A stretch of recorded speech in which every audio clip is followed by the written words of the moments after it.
Sébastien Rohard, bonjour. Bonjour.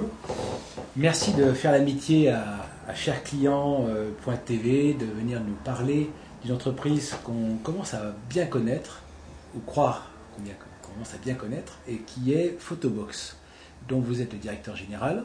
Oui, absolument. Pour l'Europe continentale. Voilà. Et ça depuis l'été 2007. Exactement. Alors déjà, qu'est-ce que vous faisiez avant d'arriver chez Photobox? Alors, avant d'arriver chez Photobox, j'ai fait une grosse dizaine d'années dans la banque de détail, pendant à peu près.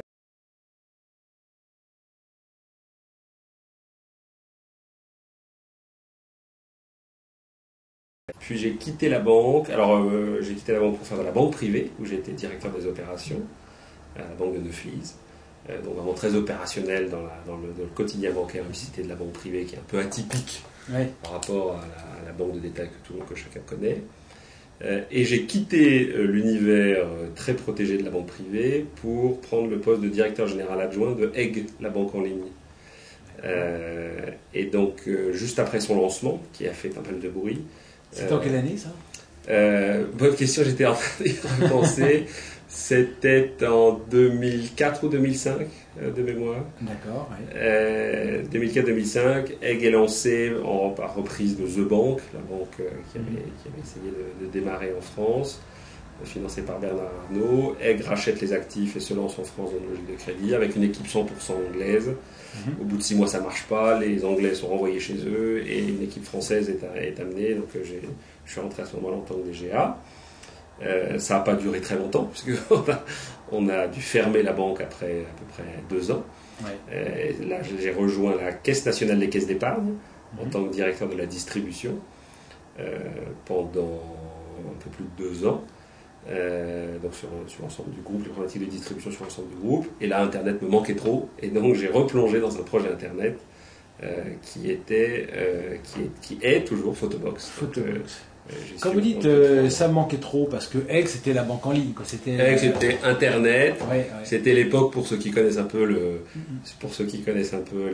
Internet et ses enchères et son baromètre qui est le coût du clic dans Google. C'était l'époque où on devait être à peu près 2 ou 3 à bider sur le mot crédit dans Google. C'était la préhistoire. La préhistoire. Aujourd'hui, je pense que le coût du clic. Chers auditeurs, nous recevons un dinosaure. Bienvenue. Non, c'est pas sûr. Mais voilà, on a démarré. Je crois qu'on allait dans les premiers. Cette Hélène nous regardait avec des grands yeux à acheter crédit sur Internet, dans Google, en SEM. Comment ça s'est passé? Parce que malgré tout, vous étiez quand même très banquier dans l'histoire. Ouais. Les banquiers, c'est des gens sérieux. Ça a eu été. Donc, vous êtes passé chez Photobox, où là c'est un peu plus ludique, puisqu'il s'agit de photos qu'on exploite en tirage photo d'abord, j'imagine, puis après des sous-produits nombreux et variés. Ouais. Parlez-nous un petit peu de ces produits. Alors, peut-être avant de faire les côtés communs, en tout cas que moi je voyais entre la banque et la photo. D'abord l'équipe dirigeante, très jeune, que j'ai voulu rejoindre. Il y avait une équipe à l'époque très jeune et très, très motivée à la Caisse nationale des caisses d'épargne qui faisait bouger les choses. Donc il y avait 2 projets assez intéressants. Mais surtout, je crois que dans les 2 cas, je pense que le taux de ce qu'on appelle awareness, c'est-à-dire le taux de notoriété d'un compte bancaire est d'à peu près 100% en France. Et ben, si vous prenez la photo, le taux de notoriété de la photo, quelle que soit sa forme, est de 100% en France. Il n'y a pas beaucoup de produits qui peuvent avoir ce taux de notoriété spontané. Vous dire pas que tout le monde sait ce que c'est qu'une photo. Tout le monde sait ce que c'est qu'une photo. C'est vrai pour un robinet aussi, tout le monde sait ce que c'est qu'un robinet. Oui, sauf que vous avez une fréquence d'utilisation qui est un peu mais en achat quotidien, vous n'achetez pas un robinet tous les jours. Non. Alors que la photo, les opportunités, prendre des photos. Déjà, la photo, le produit, est quelque chose d'absolument universel. Sur toutes les ça a beaucoup changé avec le numérique, parce qu'à l'époque, on prenait des pellicules, il y a des gens qui prenaient jamais de photos. Alors et là, il y a des études qui existent des professions de la photo qui montrent qu'à l'époque de l'argentique, un appareil photo, on comptait le nombre d'appareils photo argentiques en France, un appareil photo argentique prenait entre 24 et 36 photos par an. Ouais. Aujourd'hui, avec un appareil photo numérique, taux d'équipement des ménages à peu près 85% en France. Ouais. Après, ce qui est d'ailleurs déconnecté avec le taux de connexion Internet, ce qui est assez intéressant, mais taux d'équipement des appareils photo numériques 86%, et nombre moyen de photos prises par un appareil photo 1200. par an. Ouais. Sauf qu'on en développe moins, Oui, mais le sous-jacent a complètement explosé.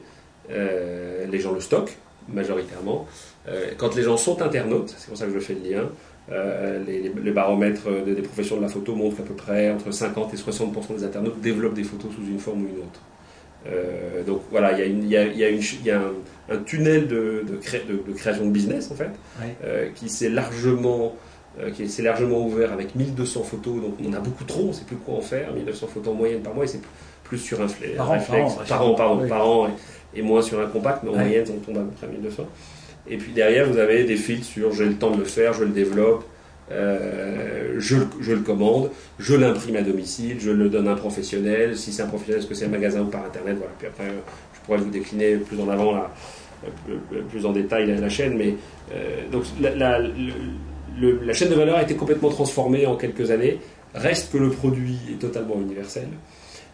Et je crois que mon arrivée correspond à une volonté des actionnaires et du management de passer d'un modèle de je vends du produit à un modèle où je vends du service. Et le modèle bancaire, où je pense que les banquiers savent vendre du service, Il y a du mal quand même. ils ont eu du mal, ils ont toujours du mal. Parce qu'ils ont fait beaucoup de gratuité inclus. Ils ont fait du package, ils ont fait. Alors, tout le monde a le droit de se tromper, d'aller et venir, et on s'est aussi trompé dans la photo, hein, sur certains aspects. Mais malgré tout, il y a une culture du service qui est très forte. Et je crois que la volonté du management et du président, c'était de mettre dans la société une logique de service, de la faire transformer, de passer d'un modèle où je vends la photo à 5 centimes, parce que c'est comme ça que les business internet se sont créés dans la photo, à un modèle où je vends une proposition de valeur qui est plus large que ça. Et qui est, en tout cas pour Photobox, qui est le cœur de notre stratégie autour de la gestion de la mémoire familiale. Et vous ne gérez pas la mémoire familiale en parlant juste d'un produit à 5 centimes. Vous devez proposer autre chose. Alors, 2 mots sur Photobox, Photoways. Ouais.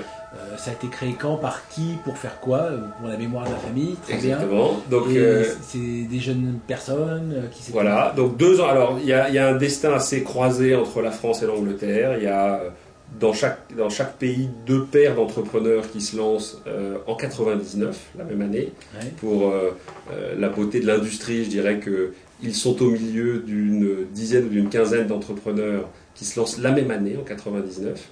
J'en veux les frères Rosenblum, qui sont démarrés sur MyPix, mais qui ont fini sur Pixmania, ce qui est plutôt un beau succès. Ouais. Mais MyPix, qui était leur cœur de business, je fais de la photo en ligne, c'est leur première société créée.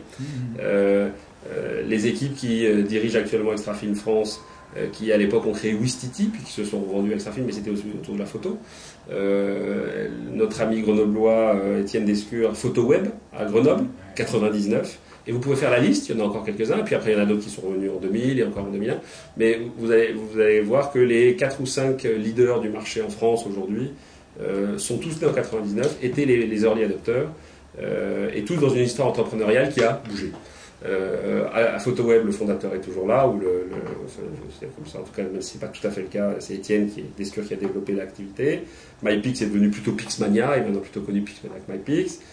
Wistiti s'est vendu à Extrafilm. Et Photoways a eu un destin croisé, les fondateurs ont choisi de sortir en 2005. On fait rentrer des fonds d'investissement pour accélérer le développement, qui eux-mêmes ont consolidé avec une société qui s'appelle Photobox en Angleterre. Donc ils ont racheté. La holding s'appelle Photoways, toujours. Donc il y a toujours une marque de fabrique Photoways. Malgré tout, il a été décidé depuis 2006 d'avoir une politique de développement des outils et une marque commune en Europe qui était Photobox. Donc en Angleterre, Photobox était la seule marque qui existait, il y a toujours Photobox et seulement Photobox, leader de son marché.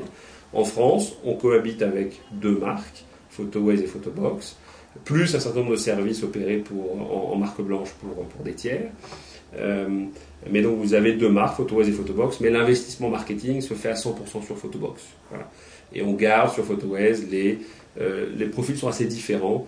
Les early adopteurs du marché de la photo en ligne, encore assez actifs, très ouverts aux nouveaux produits et très ouverts au développement sur les produits alternatifs à la photo simple argentique que sont les photos, les calendriers et autres. Parce que Photoways est un des premiers sites en France à le lancer. Voilà. Mais bon, on se présente comme Photobox, même si on exploite plusieurs marques, soit sous notre propre nom, soit en marque blanche pour des grands acteurs du web. Alors, c'est une belle aventure. Ils avaient quel âge quand ils ont monté ça? 99, mais 99, ils avaient une trentaine d'années, ouais, 30-35 ans. Et aujourd'hui, ça représente quel chiffre d'affaires, combien de personnes? Aujourd'hui, Photobox, on communique sur les chiffres au niveau européen, donc ils consolident l'ensemble des business. On a clôturé 2009 à 60 millions d'euros de chiffre d'affaires. Ça représente un total de 370 personnes en Europe,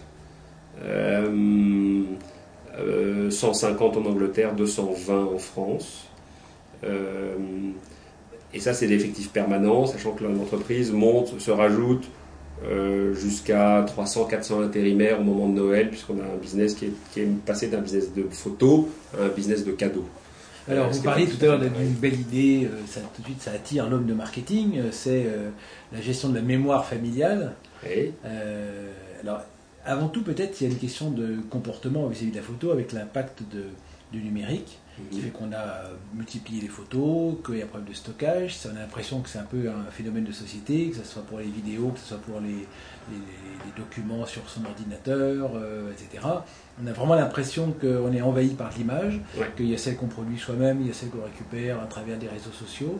On voit bien que l'image a beaucoup fait pour le succès de Facebook, par exemple, puisque un des motifs par rapport à des échanges par mail, c'est de pouvoir facilement échanger des photos, montrer ses albums en ligne, etc., etc. Donc, la photo dans la société d'aujourd'hui, c'est pas du tout ce que c'était. Avant, on prenait des photos pour les mariages, les naissances, etc. Là, on prend des photos dans la rue, chacun est un peu photoreporter, un peu les Tintins des temps modernes. Alors, c'est quoi pour vous le concept de mémoire familiale? Alors, la mémoire familiale, elle est... Donc, oui, la valeur d'usage de la photo a beaucoup évolué au travers du temps.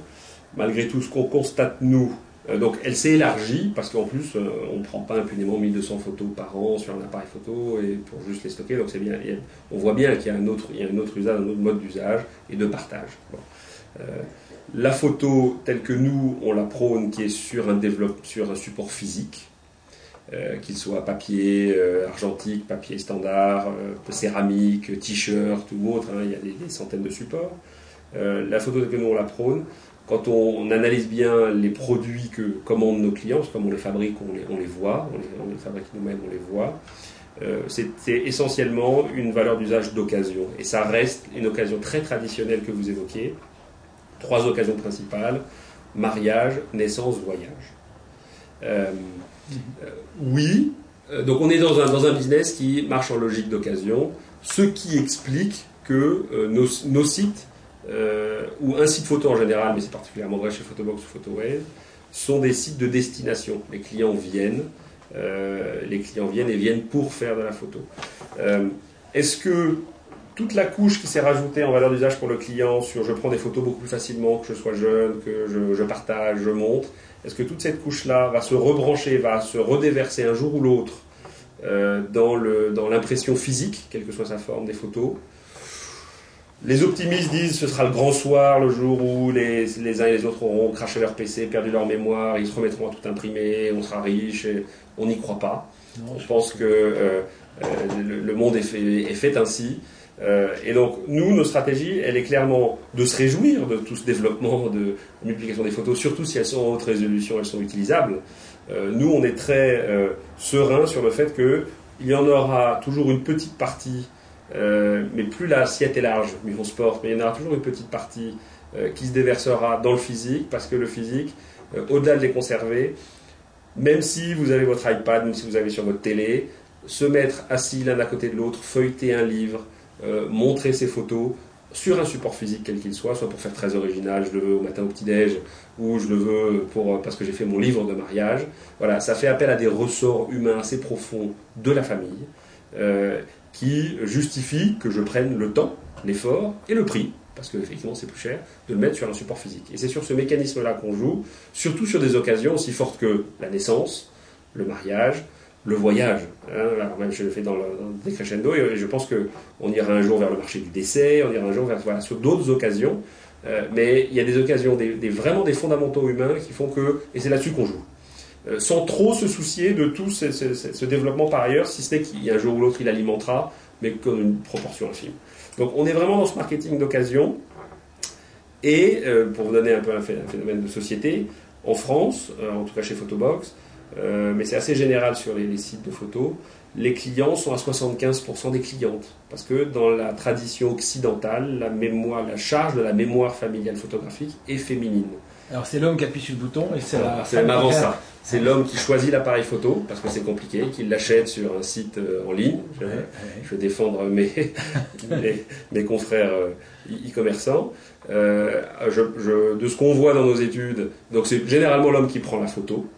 De ce qu'on voit dans nos études, il y a débat sur qui transfère de l'appareil photo vers l'ordinateur. C'est parfois compliqué, parfois ça ne l'est pas. Il faut bien vider la carte mémoire. Donc il y a partage sur la carte mémoire. Mais quand il s'agit de l'utiliser, faire le livre du petit, faire le livre du voyage, faire un cadeau photo, 75% c'est les femmes. Ce sont les femmes qui s'en occupent. Et donc, comment vous expliquez ça? Parce que vous l'observez, c'est bien. Comment vous le décodez? On le décode, je crois qu'il y a un sentiment maternel, il y a un sentiment de gestion de mémoire familiale sans doute plus exacerbé chez la femme. Il y a 25% d'hommes, c'est pas neutre, mais il y a un sentiment de préservation maternelle plus exacerbé chez la femme qui fait qu'elle a ce besoin, et on est vraiment pour des occasions, de marquer les choses, de le garder, de pouvoir plus facilement le partager, certes en concurrence de plus en plus avec des supports originaux digitaux. Mais bon, c'est ainsi va le monde, et nous on joue la pérennité au travers du service. Je reviendrai après sur l'offre de service qu'on peut apporter, mais fondamentalement parce que c'est une valeur de partage, parce que sur un support physique je partage plus fort, et je crois que la vraie valeur d'usage des sites de tirage c'est garder physiquement vos supports, d'abord pour être sûr d'en garder une trace. Quand on interroge nos clients pourquoi ils font un livre photo, c'est parce que je veux pouvoir les ranger dans ma bibliothèque et bien les ranger. Donc il y a des réflexes assez simples autour de l'utilisation de ces produits. Et ensuite, parce que je partage plus facilement mes photos ou mon livre photo ou mon calendrier photo que sur un écran. Voilà. Alors est-ce que ça, c'est pas quelque chose qui ne va pas durer? Est-ce que, par exemple, un phénomène comme l'iPad, où on va pouvoir avoir un support portatif permanent qui va pouvoir montrer, peut-être même en réalité augmentée, avec de la 3D, etc., ça ne va pas complètement changer cette mécanique, parce qu'en fait, le livre qui est dans sa bibliothèque, c'est comme tous les livres, et de la même manière qu'on voit arriver le livre électronique, absolument, un jour ou l'autre, il va exister, parce qu'aujourd'hui, on est contraint par la technique, par les droits d'auteur, par des bagarres d'arrière-garde dans tous les coins.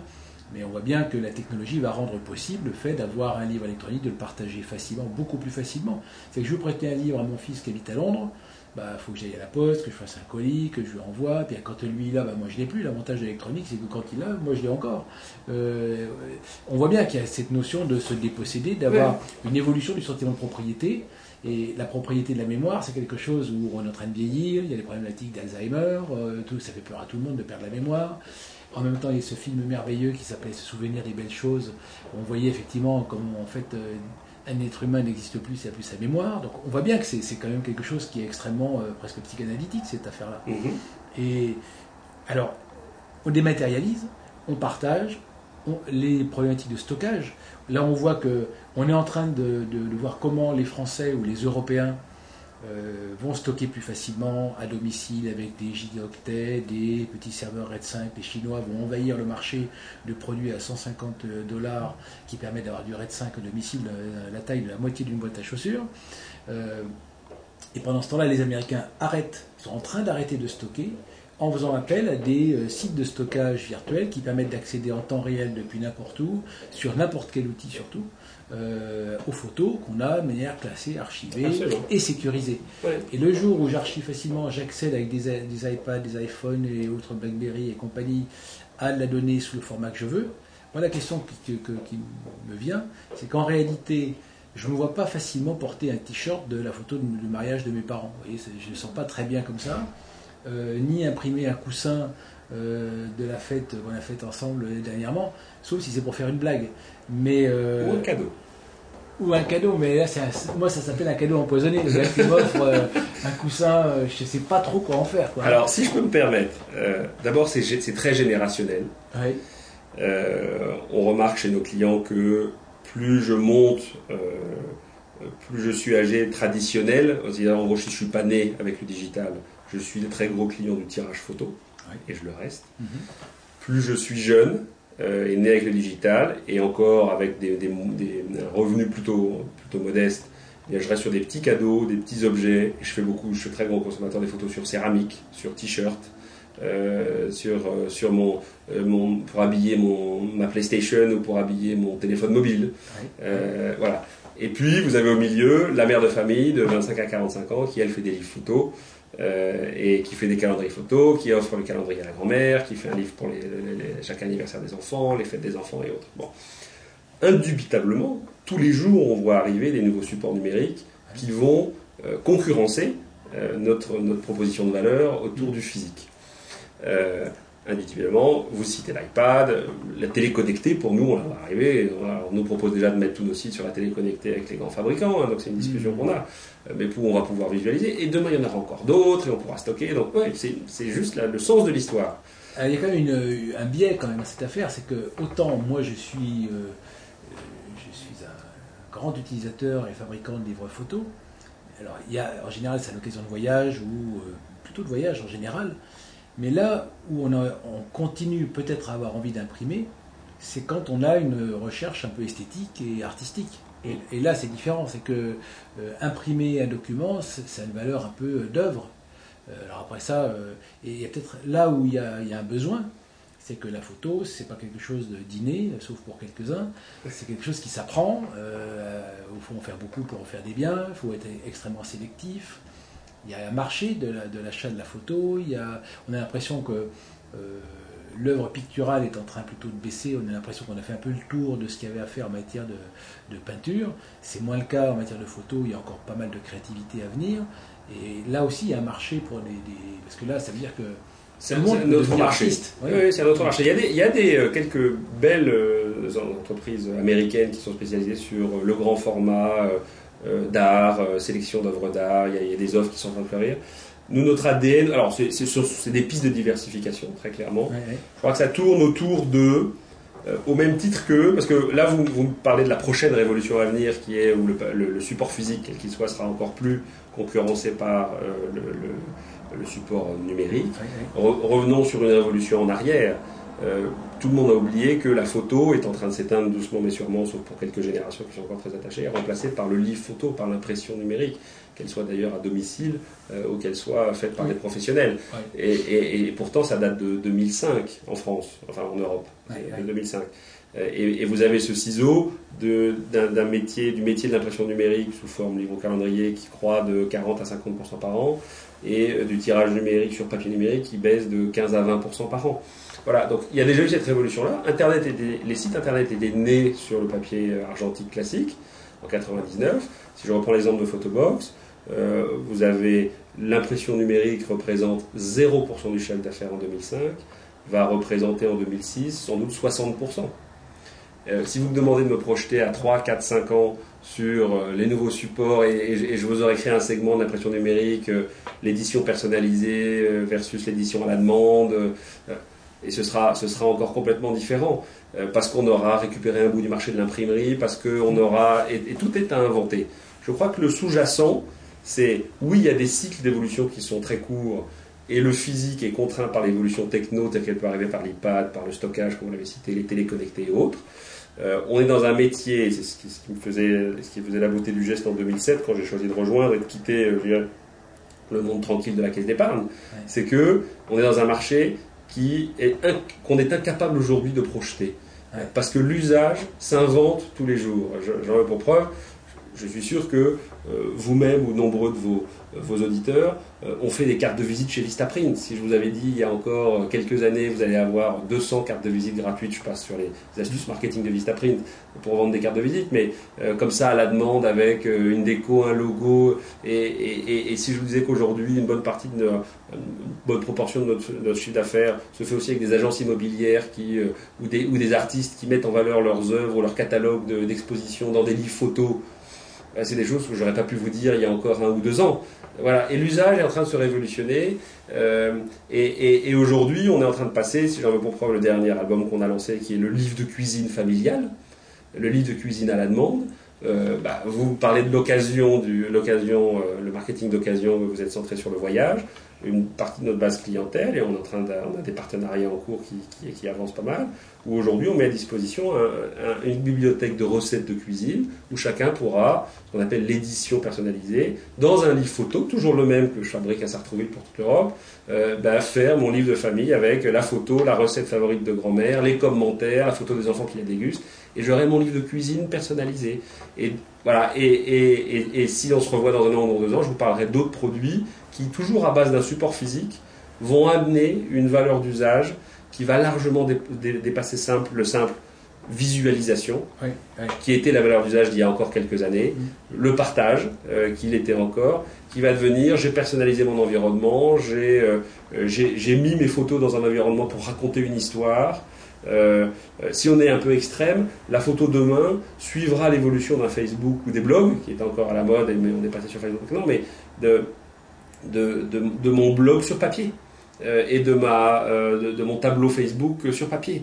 Vous avez vu la démarche de Petit Bateau là récemment? Absolument. Elle est intéressante sur Facebook et elle finit en commercial. D'ailleurs, c'est intéressant. Et donc pour commander, j'ai tous mes posts qui apparaissent, qui sont mis en scène sur mes différents modèles Petit Bateau. Il y a une variante en plus, c'est qu'on peut aller acheter le kit avec les tampons pour imprimer. Voilà. Moi j'ai acheté.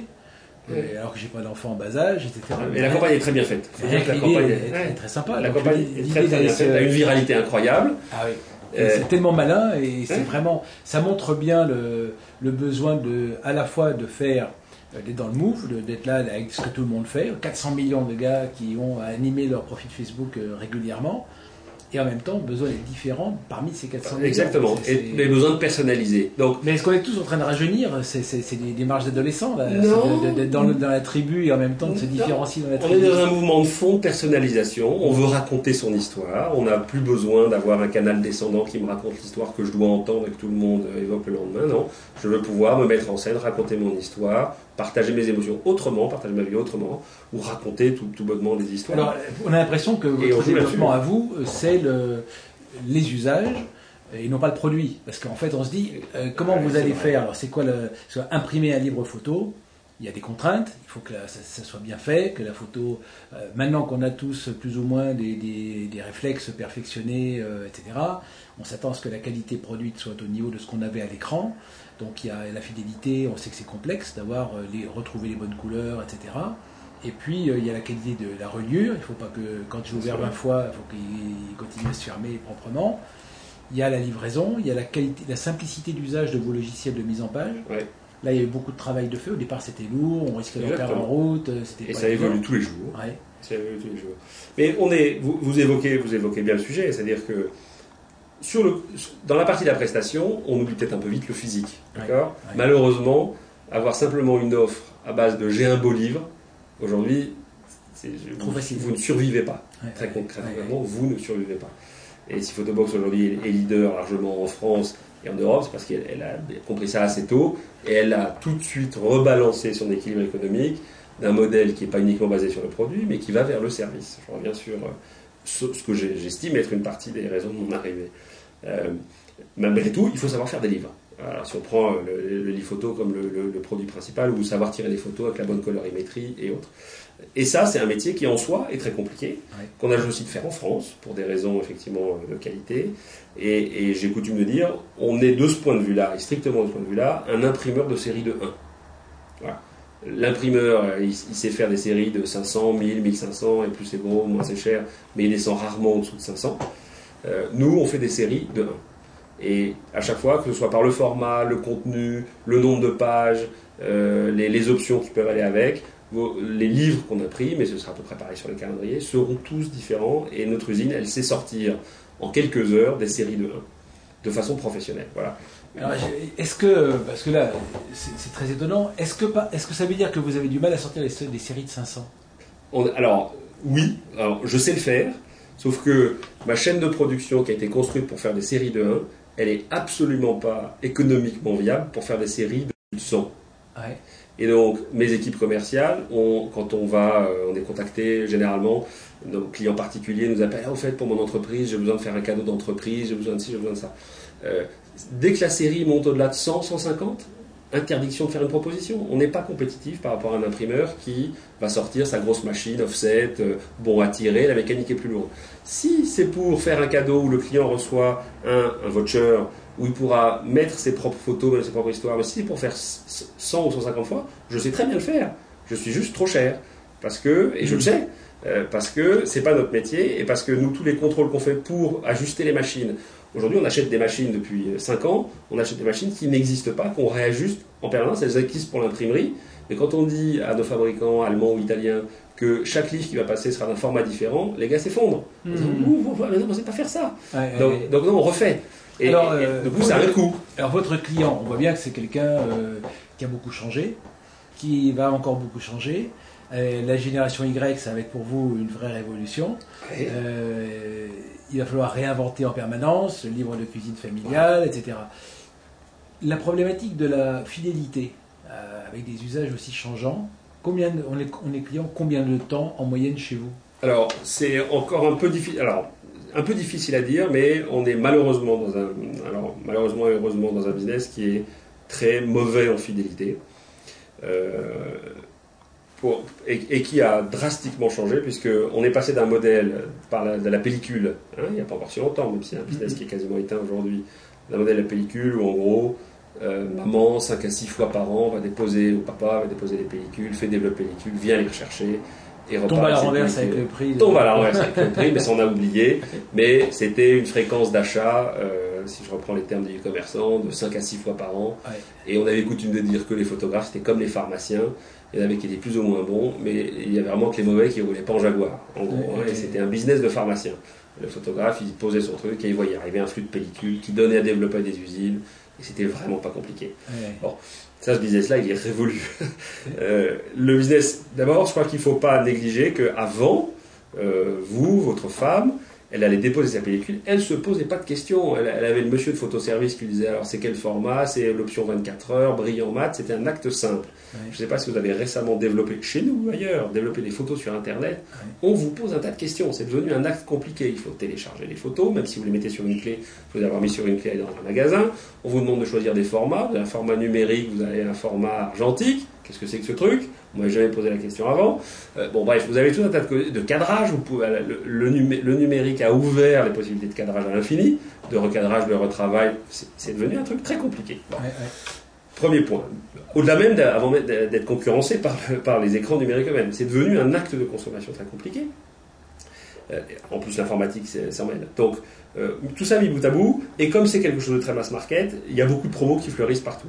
Nous, on a coutume de dire qu'un client, un client en moyenne, sur notre base de clients actifs, il vient 1,5 fois par an. Et 1,5 fois par an sur un panier moyen qui est de l'ordre de 15 à 17 euros. Pour vivre avec 15 à 17 euros fois 1,5 fois par an, donc ça c'est la mauvaise nouvelle. La bonne nouvelle, c'est que tous ceux qui essayent d'y rentrer en croyant que c'est un marché où on devient riche très vite, se plantent, se cassent les dents et repartent. Et c'est ce qui explique que c'est ceux qui sont partis très tôt, je citais en France quelques-uns de mes confrères en 99, qui ont construit leur base très tôt, qui sont toujours là. Et ceux qui sont arrivés après n'ont quasiment jamais réussi à percer, et même certaines grosses boîtes américaines avec beaucoup de budget ont beaucoup de balles. Vous qui êtes la mémoire de la famille, c'est la mémoire parce que vous imprimez, et qu'une fois qu'on a imprimé, on peut mettre dans son tiroir ou sur une étagère. Mais vous êtes vous aussi dans un espèce de devoir de mémoire, puisqu'on vous confie des souvenirs, il ne faut pas que vous les perdiez, et il ne faut pas que vous les effaciez, il ne faut pas que vous fassiez un R à Z de tout ce qui s'était stocké il y a 5 ans. Comment ça se passe? Parce que ça peut faire des formats astronomiques. Ça fait. Donc vous les mettez dans un coin. Alors, première remarque, puisque vous prenez ça comme un acquis de service proposé par les sites de photos, ça n'est pas le cas sur tous les sites. Une très grosse majorité des sites vont vous écraser vos photos au bout de 20 à 30 jours. Et vous ne les gardez pas. Donc il y a assez peu de sites qui vous proposent un stockage qu'on qualifie d'illimité, même si généralement c'est toujours assorti d'au moins une commande par an. Mais c'est pas le standard.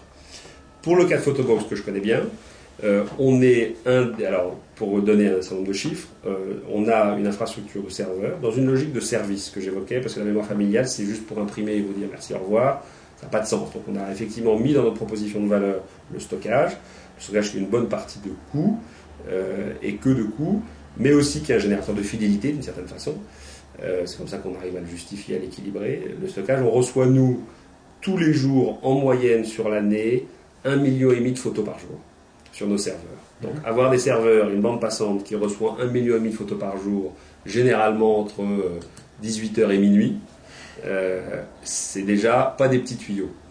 Et compte tenu de notre politique de stockage, et ça peut monter, notre record, je crois, est à peu près 2,5 millions les jours au moment des pics de août-septembre, vous avez 2,5 millions qui rentrent sur nos serveurs. Donc, c'est beaucoup, tous les jours.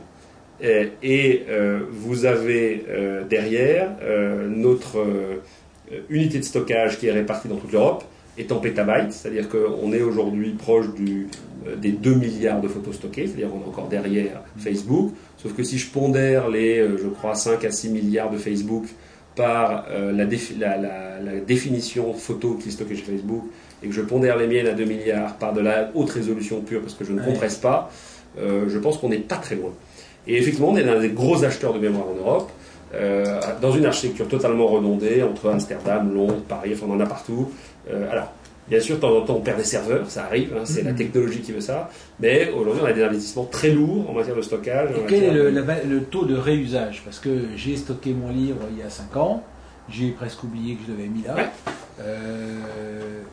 Combien les gens réimpriment un livre ancien qu'ils avaient fait il y a 5 ans? Alors, si je rebondis sur votre exemple, si vous avez stocké votre livre il y a 5 ans et que vous le réimprimez maintenant, c'est-à-dire que vous avez été dans les premiers clients en Europe à faire un livre. Oui. Donc en fait, on n'a pas encore vraiment d'historique, parce que les premiers livres sont Photoways, à l'époque, maintenant Photobox, a lancé son premier livre en 2006, par exemple. Donc on a un recul de 3-4 ans. Vous avez plusieurs aspects. D'abord, vous avez le fait qu'entre-temps, les logiciels de création de livres ont beaucoup changé, c'est-à-dire qu'il faut qu'on vous stocke des PDF. Il a fallu qu'on retransforme en PDF des vieux formats.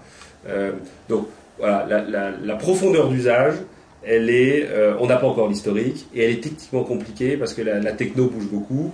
La boîte était petite, elle a grossi, et donc je ne pourrais pas vous garantir aujourd'hui, je peux tout vous réimprimer. Aujourd'hui, je pense que c'est le cas, on a fait les développements. Mais le taux, même si ça ne fait pas 5 ans, voilà. Les gens qui, en général, on fait le livre et on le commande pour l'imprimer, on ne le stocke pas juste pour le stocker, j'imagine. Voilà. Donc, une fois que j'ai imprimé, quel est le taux de réimpression d'un livre qui a déjà été imprimé? Il est assez faible, il est assez fort dans l'année, parce que vous réimprimez, vous refaites un cadeau, vous l'avez partagé, je voudrais le même, je le réimprime.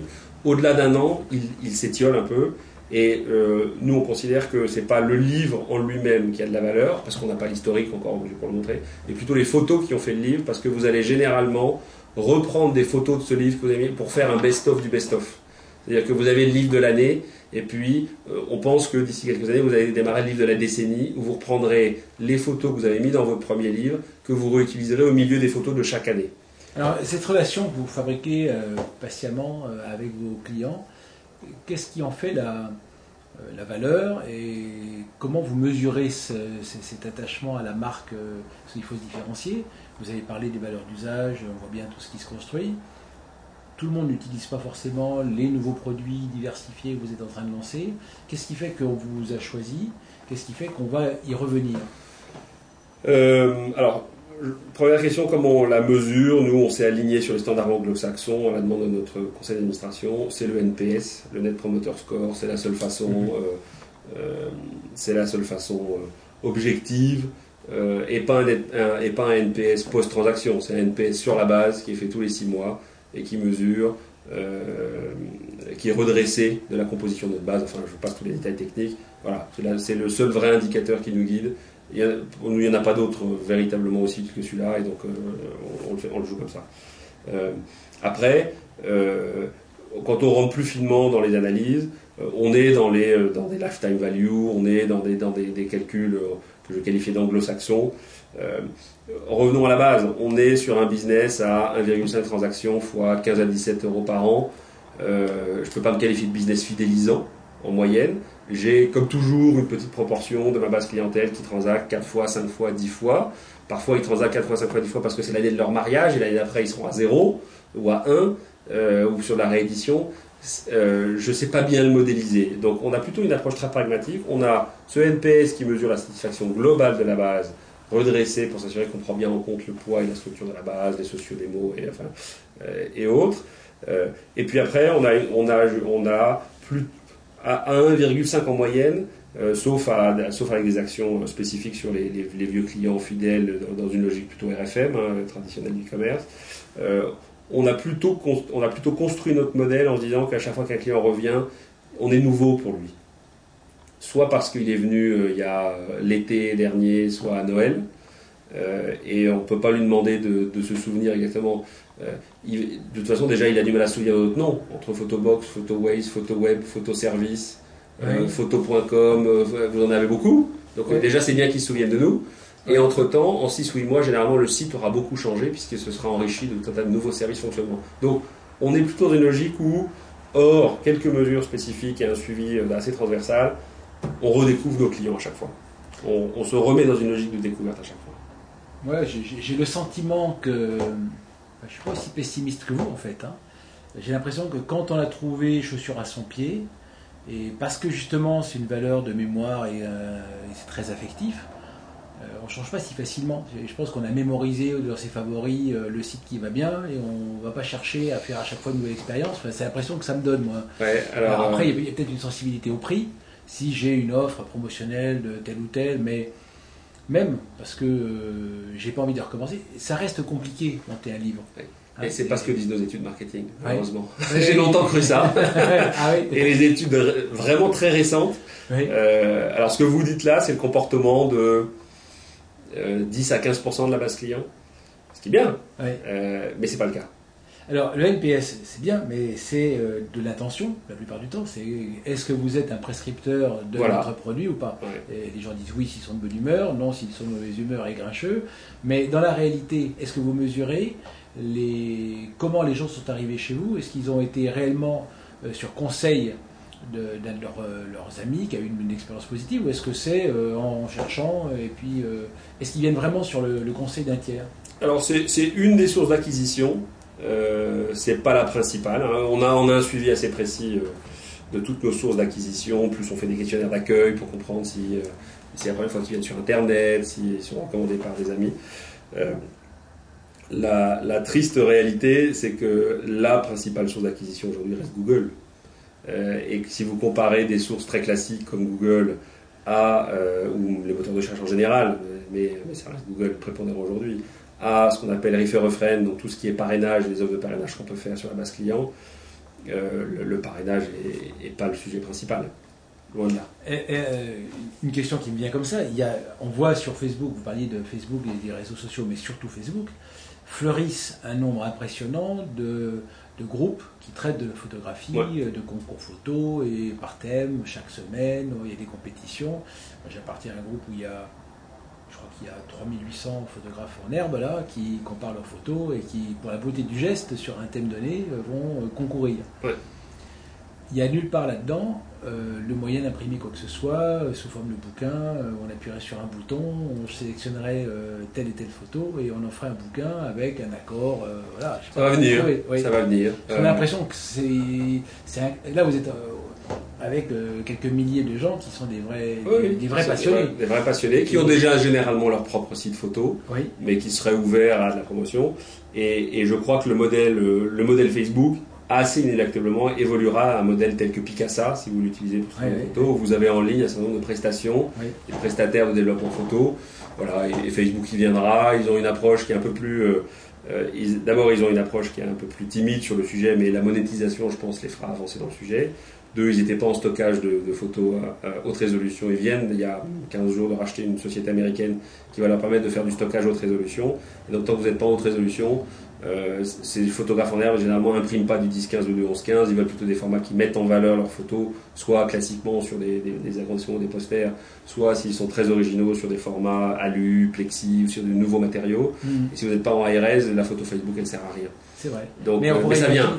Il pourrait y avoir un système justement où les gens partagent des photos en basse résolution pour ces concours, et qu'au moment où il y aurait des possibilités d'acquisition, avec monétisation, vous avez raison, là on serait obligé de repasser par les originaux, et c'est là que justement les gens, ce sera moyen pour eux de protéger leurs photos. Mais là vous serez sur Photolia. Oui. Vous serez sur Photolia, vous ne serez toujours pas sur Photobox. Ouais, ouais, ouais. L'écosystème de la photo est bien... super segmenté.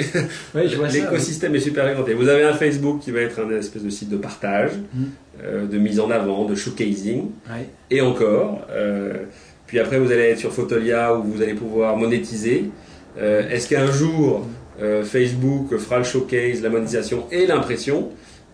Je suis convaincu que c'est forcément une piste qu'il regarde pour se générer du revenu au-delà de la pub. Et Flickr Flickr, par exemple, va être dans cette logique-là, effectivement, à commencer à concurrencer, mais est moins espace perso que Facebook. Donc, je le mettrais plutôt dans la catégorie des Fotolia. Et Hypernity Ouais, il n'y a pas d'équivalent à Facebook aujourd'hui. Oui, c'est vrai. Il n'y a pas d'équivalent. Il y avait un en France qui était Wistiti, qui était une espèce de partage ou de grande communauté autour des photos, qui a migré naturellement vers le marchand. Mais voilà, vous avez un écosystème qui est, en tout cas dans la partie numérique, qu'on regarde avec attention. Nous, en tant qu'imprimeurs, on s'y branchera là où on pense que c'est intéressant de s'y brancher quand il y a quelques conditions réunies. D'abord, il faut qu'il y ait un partage honnête des revenus. Il faut qu'il y ait de la photo techniquement en bonne résolution. Il faut qu'il y ait du trafic. Enfin, voilà. Mais donc, le modèle le plus abouti est en Picasa aujourd'hui, très honnêtement. Qui est très impressionnant, oui. Qui est très impressionnant. Ouais. Là, alors, l'avenir de ce métier, vous le dites vous-même, c'est pas évident à voir. On voit qu'on est sur les usages, on est sur la mémoire, mais aussi le partage. Il y a une question que je me pose sur le site Photoways, c'est la politique de rémunération, enfin le prix, qui semble pas extrêmement incitative à la multiplication. C'est-à-dire que je suis pas très gagnant à réimprimer. Oui. Preuve que ça répond en partie à votre question sur le business de la réimpression. Vous l'êtes par le biais des promotions hebdomadaires que vous pouvez trouver. Alors, oui et non. On a, nous, un tarif très incitatif quand même au volume. Puisque je crois que vous avez à peu près, si je prends l'exemple du livre photo, vous avez en permanence une promo sur le deuxième livre à moins 40%. Donc il y a une politique d'incitation au volume. Malgré tout, le marketing en général chez Fotoways ou chez Photobox, il est encore assez orienté, beaucoup plus chez Photobox que chez Fotoways, qui sont des clients plus anciens dans cette activité. Il est encore très orienté sur mon premier acte d'achat, ma découverte du livre photo, puisqu'il faut se rappeler, vous en parlez beaucoup du livre photo, je ne sais pas si tous vos auditeurs le savent, mais aujourd'hui, le taux de pénétration du livre photo dans les foyers français, c'est 7%. Allez, si je le pousse, c'est peut-être 8 ou 9, mais les dernières études d'API Ipsos, c'est 7 à 8%, moins de 10. C'est déjà beaucoup. Il me semble que c'est peut-être pas beaucoup dans l'absolu, mais c'est beaucoup parce que je suis sûr qu'il y a 5 ans, c'était proche de zéro. Mais ça n'existait pas. Donc, voilà. Donc c'est une progression assez colossale. Rigoureusement le même taux de pénétration que le cadre photo numérique. 7 à 8% de la même étude. Ouais. Alors moi, je me demande s'il n'y a pas, en ce qui concerne le livre photo, encore un peu un frein par rapport à la complexité de la mécanique. 100% sûr. Je pense que 100% sûr. On y passe du temps. Ouais, trop de temps. Il reste une coquille. C'est trop compliqué. C'est trop compliqué. Voilà. C'est encore trop compliqué. Mais vous partez d'un produit qui a une notoriété, on va dire, je pense, si on prend les ratios standards du marketing, en tout cas à 30-35 maximum. Oui. Donc on va dire qu'il y a un Français sur 3 qui sait ce que c'est. Vous en avez 1 sur 10 au mieux qui en a déjà fait un, voire même touché un chez un ami, mais qui en a fait un pour lui. Je pense que c'est 1 sur 10 maximum. L'étude 2009 disait plutôt 7. Équivalent du cadre photo numérique. Et on voit bien d'ailleurs la concurrence. Est-ce que je le mets sur un cadre photo ou est-ce que je le mets sur un livre photo et de toute façon, parce que aujourd'hui, le fait de faire un livre photo est encore compliqué. Il faut y passer du temps, il faut mettre en page, et parce qu'il faut sélectionner ses photos. Voilà. Alors ça s'améliore, mais progressivement. Mais c'est encore donc un petit marché qui n'est pas encore beaucoup pénétré. Il y a des early adopters, mais notre marketing est quand même tiré par ces constats-là, c'est que vous ne parlez pas... alors pour le coup, le tirage photo, c'est pas du tout la même logique, c'est vider vos cartes mémoire et faites du volume. Sur le livre photo, c'est encore compliqué d'avoir cette approche. Alors, on l'a segmenté. On n'a pas les mêmes offres sur les clients qui ont déjà fait du livre que sur les clients qui n'ont pas fait de livre. Mais malgré tout, c'est encore un marketing un peu de découverte, sauf sur une petite partie de la base client. C'est vrai que peut-être qu'il il y a une attente à trouver des guides méthodologiques dans la conception des livres photos. Pour l'instant, ça souhaite, j'imagine, apparaître extrêmement simple. Donc il y a 1, vous faites ci, 2, vous faites ça, 3, vous appuyez sur le bouton et c'est parti. Et puis, en réalité, une fois qu'on a fait ça comme ça aussi simplement, on est presque prêt à tout redémonter parce qu'on a trop chargé de photos, elles ne sont pas dans l'ordre. Passer du temps à les remettre dans l'ordre, c'est très compliqué parce qu'on ne sait plus où est-ce qu'elles sont, etc. La bande qui circule en haut, s'il y a 200 photos, c'est super compliqué à gérer, etc. Donc il faudrait peut-être en préambule dire voilà, méthode 1, voilà les 4 étapes, voilà les moyens de réussir sur les bonnes photos. Je vous invite, vous êtes un client, un bon client, je vois, je vous invite à voir la nouvelle interface telle qu'elle a évolué depuis maintenant 1 ou 2 mois, oui. Avec une étape de préparation, de sélection. On se rapproche vraiment des logiciels. Vous avez peut-être remarqué, parce qu'il y a des. Mais là, on rentre dans les choix vraiment religieux des sites photos. Nous, on a toujours eu la religion de tout faire online. C'est-à-dire, il n'y a aucun téléchargement de logiciel, avec le défaut qu'on a pris du retard par rapport à des concurrents, des confrères qui ont un logiciel qui est plus facile de développer parce que vous le mettez sur votre poste. Et donc il va plus vite. Et qui va plus vite et qui est plus riche. Voilà. Maintenant, le online, quand il se développe en Flash, en tout cas chez nous, eh bien, il rattrape son retard parce que le Flash est passé en Flex, parce qu'il y a des outils beaucoup plus forts et parce qu'on est convaincu que on va vous garantir le stockage, on va vous garantir le partage que vous ne pouvez pas avoir si vous avez votre poste localement. Et d'ailleurs, tout le monde, ceux qui étaient très logiciels, ce qu'on appelle desktop, sont en train de rebasculer en online. Donc l'avenir est online, indubitablement, on est sûr d'avoir fait ce choix-là. Mais donc, du coup, ça a pris un peu de retard et vous allez voir apparaître, si je prends l'exemple de Photobox, à la fois des innovations sur la façon de faire. Par exemple, on a lancé maintenant il y a 1 mois, pour faire votre livre photo, vous n'avez plus besoin de télécharger les photos avant de démarrer. Vous allez voir apparaître là dans les jours qui viennent, peut-être même cette semaine, comme dans PowerPoint, vous pourrez déplacer les photos sur la page, déplacer les textes, faire des rotations. Donc on se rapproche d'un livre photo comme un PowerPoint, pour faire tout en ligne. On se rapproche. Alors, il y a aussi des nouveaux formats qui arrivent. Vous allez voir des évolutions autour du service, puisqu'on a lancé à titre de test sur PhotoWays, en l'occurrence, maintenant ça a été étendu à Photobox, le livre prêt en 1 jour. C'est-à-dire, votre livre, vous le commandez avant minuit, on vous le fait dans la nuit, il part le lendemain matin. Il part le lendemain après-midi et vous l'avez en 2 jours chez vous. Voilà, donc il y a toutes les innovations qui arrivent. On imagine qu'il y a une source infinie de possibilités, parce qu'on peut aussi imaginer qu'un jour vous imprimiez plus, et vous commercialisez uniquement ce savoir-faire que vous aurez acquis d'une interface hyper ergonomique de conception d'un livre qu'on se transmet avec l'adresse URL qui est stockée puisque vous stockez. Voilà. Vous voulez pas l'imprimer, vous l'imprimez pas, vous le partagez comme Picasso. On pourrait le faire payer. On pourrait faire payer. Notre modèle, nous, il est physique. Oui. Donc ne plus avoir les photos sur support physique serait un vrai changement de business model. On n'est pas né pour ça et aujourd'hui on prend plutôt notre pied à inventer des services autour du physique plus vite, mieux, plus de contenu, plus de personnel, mais du physique. Alors une question subsidiaire qu'on a posée aussi il y a quelques jours aux gens de Michel et Augustin, qui sont une entreprise qu'on connaît, qui n'est pas une entreprise d'Internet, contrairement à ce qu'on peut croire. L'allure de l'Internet, en fait, c'est une entreprise extrêmement physique. Et qu'est-ce que c'est qu'une entreprise comme PhotoWays par rapport à une entreprise normale, si je veux dire, on a eu la RATP il n'y a pas très longtemps, etc. Voilà, c'était un pure player qui imprime, donc vous n'êtes pas tout. À un moment donné, vous êtes quand même avec de la livraison physique, par la poste ou par je sais pas qui, etc. Tout un tas de moyens, avec les contraintes logistiques que ça peut imposer, du e-commerçant, n'importe ça, c'est le flux tendu, quel e-commerçant. Comment ça se passe? En quoi c'est particulier de travailler chez Photobox? C'est une question. D'accord. Alors, je dirais. Quand on vient de la Caisse d'Épargne. Quand on vient, oh là là, vous rajoutez un critère important, mais je retire le critère Caisse d'Épargne parce que je pense que ma réponse porterait pour tous les collaborateurs de Photobox. Je crois que ce qui est particulier, c'est qu'on est une des rares boîtes internet à fabriquer ces produits. On ne les distribue, on ne fait pas que distribuer, stocker et distribuer à Sartrouville, en banlieue parisienne, où on fabrique pour toute l'Europe, et on travaille dans 16 pays européens. Donc, je crois on fabrique nos produits.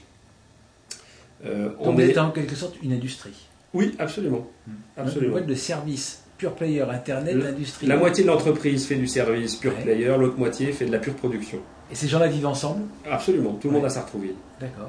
Les uns à côté des autres. Et d'ailleurs, tous les personnes du marketing, du service client, de l'informatique qui viennent dans la boîte font un stage en production pour comprendre qu'on est au fait du physique, et je leur demande de fabriquer des livres, des agendas, des calendriers pendant au moins une demi-journée en production. Très important. Qu'ils comprennent qu'il y a du papier, qu'il y a de la livraison, il y a du colis, il y a des choses très physiques. Je crois que, deuxième caractéristique, on est une des rares, pour en avoir discuté avec beaucoup de monde, je crois qu'on est une des rares entreprises qui est assez crédible en France, e-commerçant, au développement international. Il y a beaucoup de monde qui s'est cassé les dents. Je ne dis pas qu'on va pas s'y casser les dents. Pixmania. Et Pixmania, voilà, qui est une référence sur le sujet, absolument. Mais à part Pixmania, quand vous regardez bien, il n'y en a pas beaucoup. Donc nous, on a, depuis maintenant 18 mois, ouvert un bureau en Allemagne. On a une quinzaine de personnes. On a ouvert un bureau en Suède.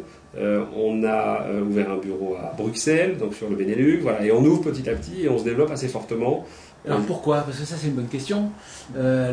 Parce que là c'est purement économique. On est leader en Europe, on va dire à peu près. Mais pourquoi est-ce que les autres ont du mal? Parce que les boîtes françaises. Oui. Pourquoi est-ce que quand on est anglais, quand on se lance dans l'internet, on envahit l'Europe? Quand on est américain, on envahit le monde? Et pourquoi quand on est français, on n'envahit personne? Alors je conteste pas les Américains qui envahissent le monde, je conteste un peu les Anglais qui envahissent l'Europe. Il n'y a pas de vrai... les Européens entre eux, si vous arrivez à citer une boîte, plusieurs boîtes européennes e-commerçants qui sont parties à la conquête de l'Europe, finalement c'est pas qu'un syndrome français. Skype. Oui, non, mais il y en a quelques-unes. Je peux vous en citer, Dim, enfin j'en ai une bonne dizaine en stock. C'est pas, mais Pixmania est un bon exemple du côté français qui part. Alors il y a des contre-exemples. Bon, c'est vrai que c'est intéressant parce qu'on se dit, je suis sur Internet.